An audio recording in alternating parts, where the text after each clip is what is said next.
Hi, this is Gayle with BERNINA of Naperville, and welcome to our November Fat Quarter of the Month Club project. I hope you like it this month. It's a little bit different. We're making a little quilt. It's a snowflake, but I think it kind of looks like a snowflake you'd see in Fair Isle Knitting or something like that. We've got some super cute prints for you. In fact, our little border is made with our little winter activities people. But the way that this is going to work is this is Quilt as you go. And I designed this using my BERNINA embroidery software, the Quilter application. And I put this together, and it's basically like there's a lot of cutting that you're going to do, but we're going to use our stripology ruler, so that's going to help you a lot. And then once we get our columns pieced, then we're going to sew our columns with a quilt as you go method, and that way everything gets quilted and sewn and bordered all at the same time. Finally, our little finishing touch is this Picot edge on this quilt. This is like an old technique that I used many years ago that's still really fun, and it's a fun way to give your machine-bound quilts a real professional and cute touch. So let's go ahead and see what we've got this month, and let's get started. So the cutting is fairly simple. We're going to be doing a lot of 1.5 inch strips and then subcutting those. And I'm going to use the stripology ruler because it is the totally best thing in the world to use for this. So let's go ahead and start with the one that we're going to need the most out of, and that is our background. So we're making a cute little snowflake, and everything is based on a 1.5 inch grid, and this is what is going to make our snowflake stand out. So let's grab this one first. Here is my fat quarter that I folded in half. This is the width of the fat quarter. So the bolt crease was here when it was cut, and I'm folding it up this way. And I'm going to take my stripology ruler and just place it right on top of this fat quarter. I'm going to trim a little bit, and the trim line is going to be on my 0 line on my ruler. And then I need 9 1.5 inch strips. So what I'm going to do with this is, if we can go across here, when we look across here, you can see that the stars are every 1.5 inches. These little squares are every 2.5 inches, and of course the solid line is every inch. So this gives us a little way to quickly see what we're doing here. So I just want to start cutting in each of these slots represented by a star until I have 9 strips. So here's my initial finishing cut there. And so now here's strip 1, 2, 3, 4, 5, 6, 7, 8, and then the next one I'm just going to scoot over and cut. I can just cut between 2 stars here.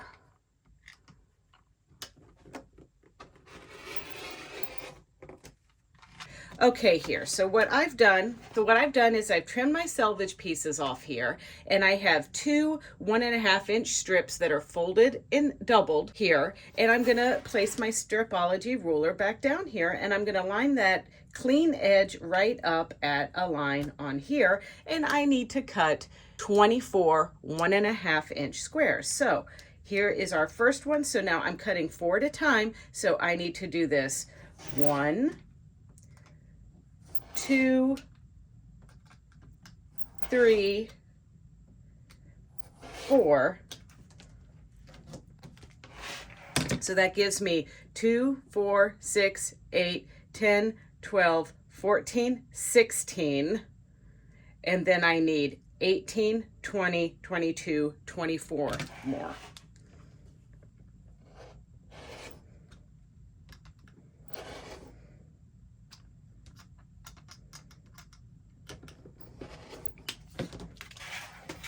All right, so here we go. 2, 4, 6, 8, 10, 12, 14, 16, 18, 22, 4, with a couple extras.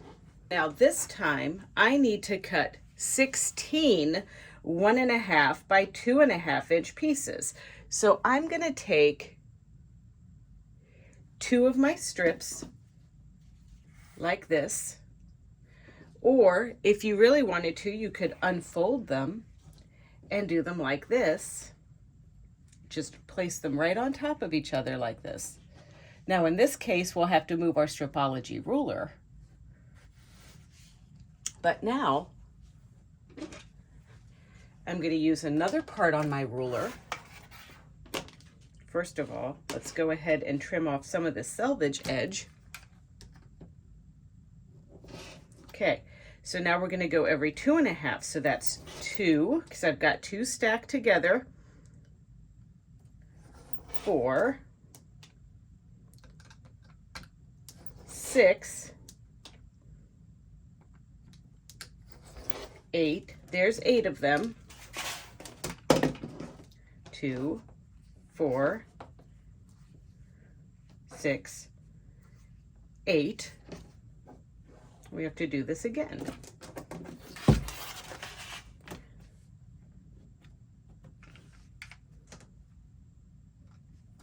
10, 12, 14,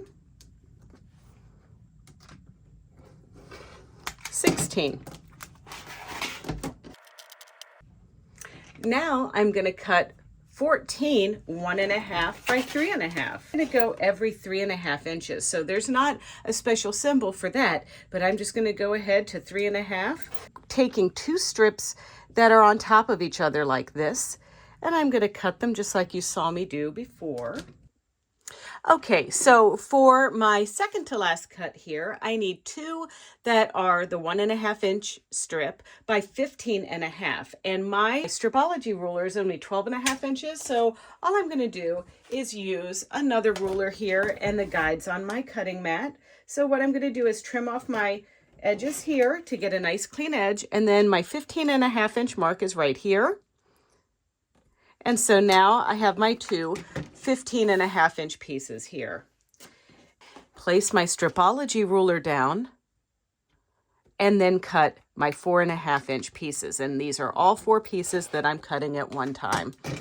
Now, I want you to know you do have some extras left over from this color. So if you make a little oopsie, that's certainly okay. I made a little oopsie earlier because I cut into the fold of the wrong piece, but it's still enough if I miscut a square or lost one or something like that. So now you just want to go through the cutting instructions that I gave you in the handout to do the rest of the fat quarters. I want to show you another way that you can use this ruler. So I'm cutting my pieces for the gray piece of the snowflake. And first I'm lining everything up, getting everything straight, and I'm going to cut. And I need to cut 2 strips that are 1.5 inches. So here we go, making sure I cut on my little starred lines because that's the 1.5. So now I can take this, but now this time I don't need to remove my strips. I can just turn my ruler in this direction, line everything up so it's nice and pretty and wonderful. And now I need to make 2 1.5 inch strip cuts. So that's on my little line here. There's 1. There's 2. That gives me my 8 1.5 inch squares. Now I need 4 1.5 by 2.5. So I was at 3. So 2.5 plus 3 is 5.5. So I just need to make 1 cut on the 5.5 inch line. Now I need to cut 4 that are 3.5. And so I'm going to take my 5.5, and my 5.5 plus 3.5 is 9.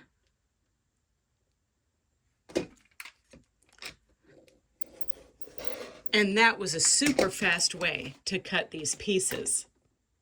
So you're going to take your piece, there's a link in your handout for this, so you can download this piece to see where the layout of everything's going to go. But before you do that, you're going to want to pay attention to how you mark your batting. So I have cut, per the instructions, as big of a square as I can from this fat quarter. It turned out to be about 19 inches, even though a fat quarter is 18 inches by about 22 inches. This turned out to be a little bit wider, but if your fat quarter is truly exactly 18 inches, that's okay too. Okay, so you're just going to find the center, and I placed my batting and my backing together just like that. And then I marked a center line down the middle and down the middle. Now we're going to build our piece in columns. So I also marked a strip. So our first strip, and I marked the center of this long white piece here that we cut earlier, and that gets placed in the center. And then before we start building on our batting, we're going to sew this 1/4 inch and this 1/4 inch. But before I sew anything at all, what I want to do is build this block according to my diagram, and then I can just easily stitch and flip everything because this is a Quilt As You Go project. So once you have everything laid out, now this is kind of ugly, but it is the way that it needs to be laid out for right now. So you're going to just leave everything here and go over to your machine and stitch the pieces out. And I'm going to start simple and do my middle piece and sew my 2 ends that I need onto my middle piece, just like this.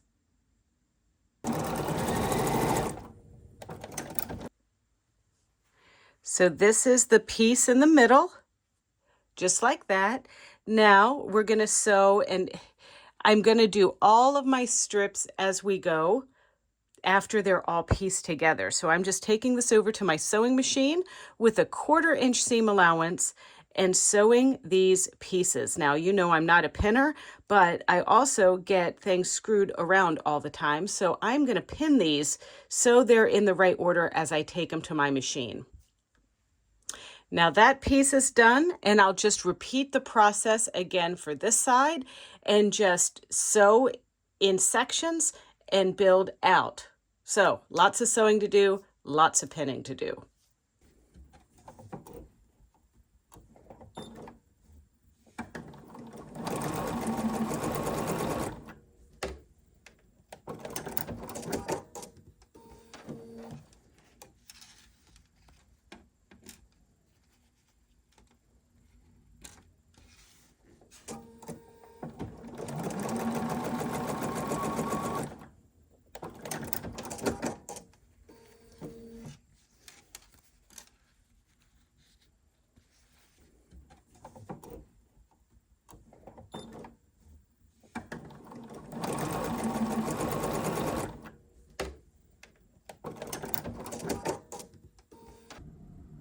Now here we are at our machine, and I'm using the side of my presser foot as a guide here. I'm going to lower my foot, and I also want to start sewing right at the very, very edge here of my piece. I'm going to just let the raw edge of my fabric be against my 1/4 inch foot, and I've got a D foot on here because the D foot is going to help go through all of this batting.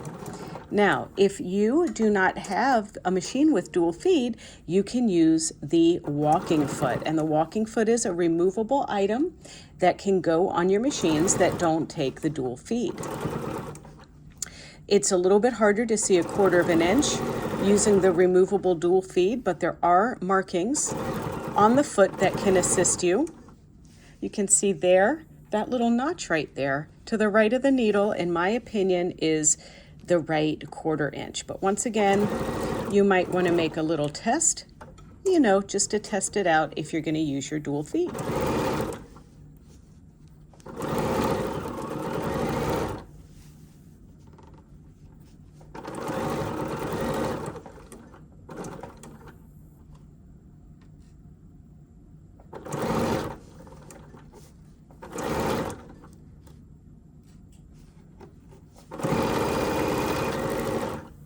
All right, once we're finished with this, we're going to press and we're going to add another strip onto the other side. So here I am on the other side here, and as I pin, I want to make sure that these intersections line up nicely. And so I'm going to take that over, put my little pin into position here, pin through all the layers, And then it's also nice, you know, if you wanted, you could draw a line from this point right across the street, just like that, to make sure then that this seam gets lined up there just so, because that is kind of like, everything is built on a grid here, so we want to make sure that everything lines up nicely so our eyes aren't playing tricks on us there. And the same down here.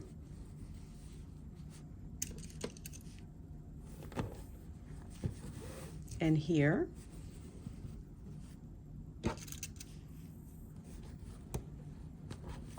Like, you don't want to try to stretch it all the way down. You want to keep these crucial intersections lining up.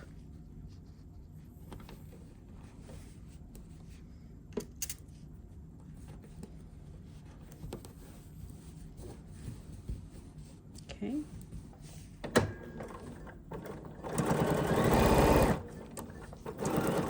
And don't forget to remove your pin right before you get to it.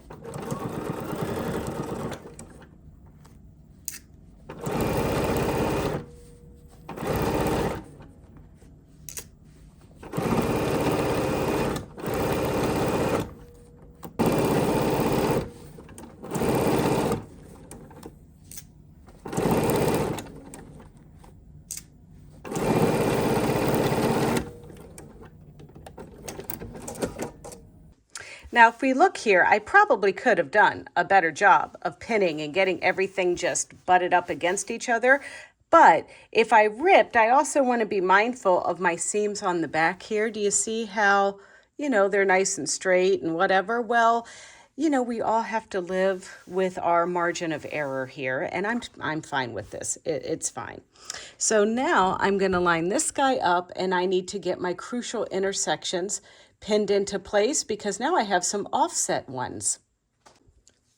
So we're going to start with, this one's going to be a little bit easier because I have my seams going the opposite direction here.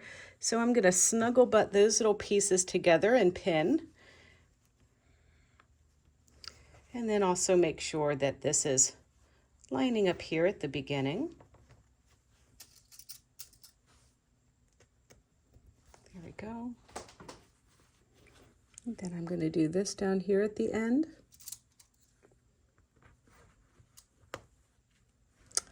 And then this one should be lining up just like so with that piece.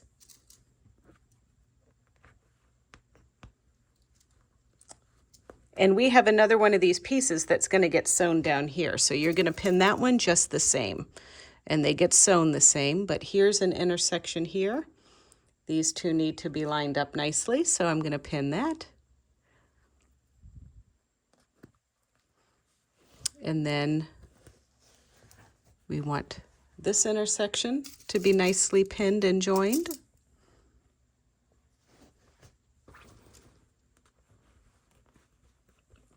All right, we're ready to stitch. And then I'll come back, pin the other one, and continue this exact process, building out each piece. All right, so now look at this guy. It's done. It kind of looks like a cute Fair Isle knitting pattern or something like that. And we just need to add our borders. So I wanted to show you our borders. We're going to put the side pieces on first. And I cut the borders. There's plenty of fabric to do this. So I cut the borders so that the side pieces would be right side up like this. Look, I even got a little deer in there. And then I cut it so that these pieces here would be right side up. So we're going to sew the side pieces on, and then we're going to sew the bottom pieces on, just like this. And then we're going to bind it with our favorite method. But I've got a little trick I want to show you when I do the binding for this. All right, I took a darker marker to mark where I want to line up my piece. So I'm going to put this little piece right up against the top, but you can see the stitching, this technique, you know, doesn't lend itself to getting super duper accurate. So I just drew a line where I'm going to line up my pieces that I want to sew on into position. So I can do a little bit of pinning here and stitch, and I'm going to do the same thing with the line that I drew here at the bottom. After you add your borders, it's going to look like this. It looks like this on the back, little rows and rows of stitching. So I'm going to trim this up totally even with the edges of my border. And then let's do a cute little scalloped binding.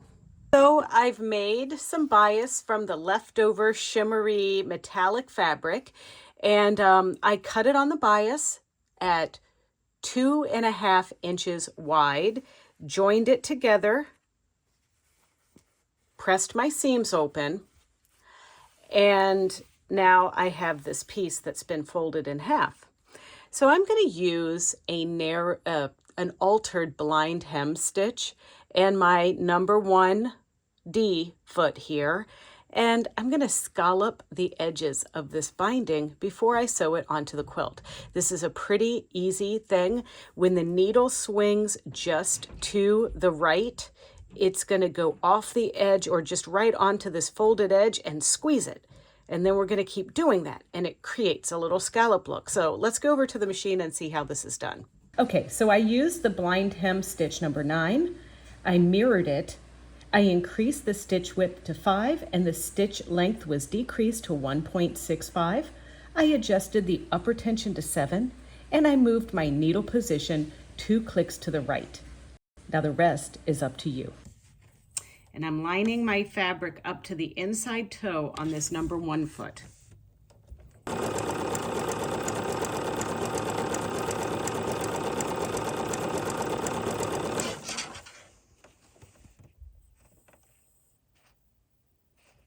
So once you've done your scallop edge, you're going to sew your binding to the back. I like to line my binding up with my foot, just like that. And then I'm moving my needle position over just 2 notches to the right. And now I'm just going to stitch. And we're going to go all the way around. We're going to miter our bindings just the same as we would do with any method. So here I am getting to the edge. I'm going to back up, cut, lift, and come down just like that, and start again. It'll leave a little bit of a tail here to work with.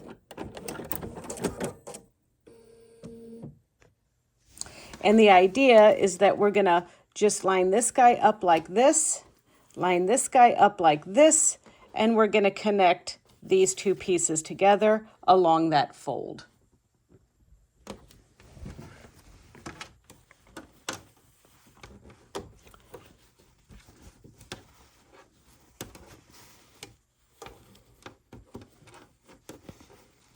All right, so now the little lines in this fabric are helpful to get me to line everything up right. I'm going to move my needle back to the center position now and just stitch in the ditch here. Pull my pin out and off we go. And now let's have a look and see how it fits.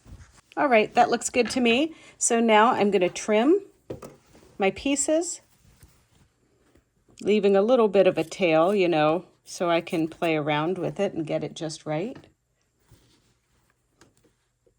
I don't have a lot of luck trying to hide this in the mitered border, so if you have a technique and you can make that work, more power to you.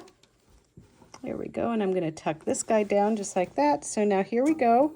Now moving my needle position a couple notches over again because I need to maintain the seam allowance now. There we go. Now we can clear out our straight stitch, and we're just going to sew right in that little area where the straight stitch was when we did our scallop stitch. See that? See these pieces just here? That's where we're going to be stitching. So we're going to just line that up. I'm not using a stitch in the ditch foot. I'm just using my standard number 1 foot, sewing right on that straight line stitch of our altered blind hem stitch.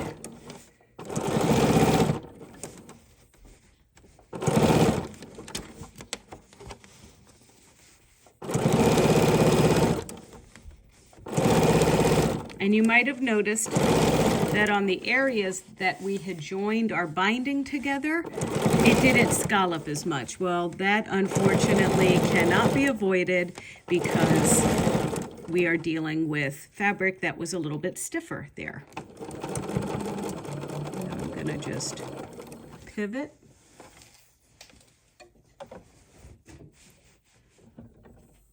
Gently pulling my pins out so I don't stitch over them.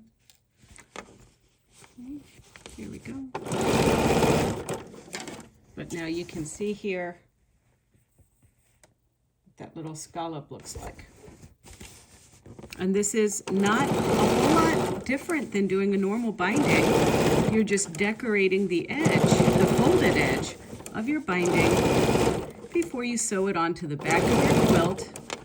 And even the little joining business is a little bit easier. And then, of course, just to kind of show you here, I press things over, do my miters, press, because my magic pins can take heat from the iron, and that just helps me keep everything flat so my binding looks really pretty.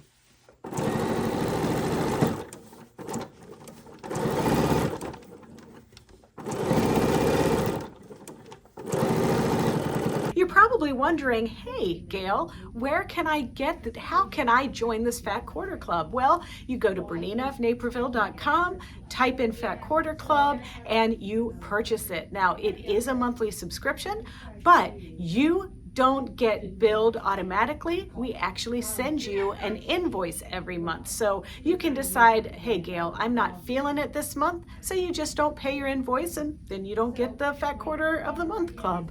But nonetheless, we hope that you will enjoy that. Thank you so much for sewing along with us this month. I really appreciate it, and I hope you like this project. And don't forget, if you want to see other projects and other tutorials, check out our Bernina of Naperville YouTube channel. It's easy. It's youtube.com/Bernina of Naperville, and there you can like, comment, and subscribe.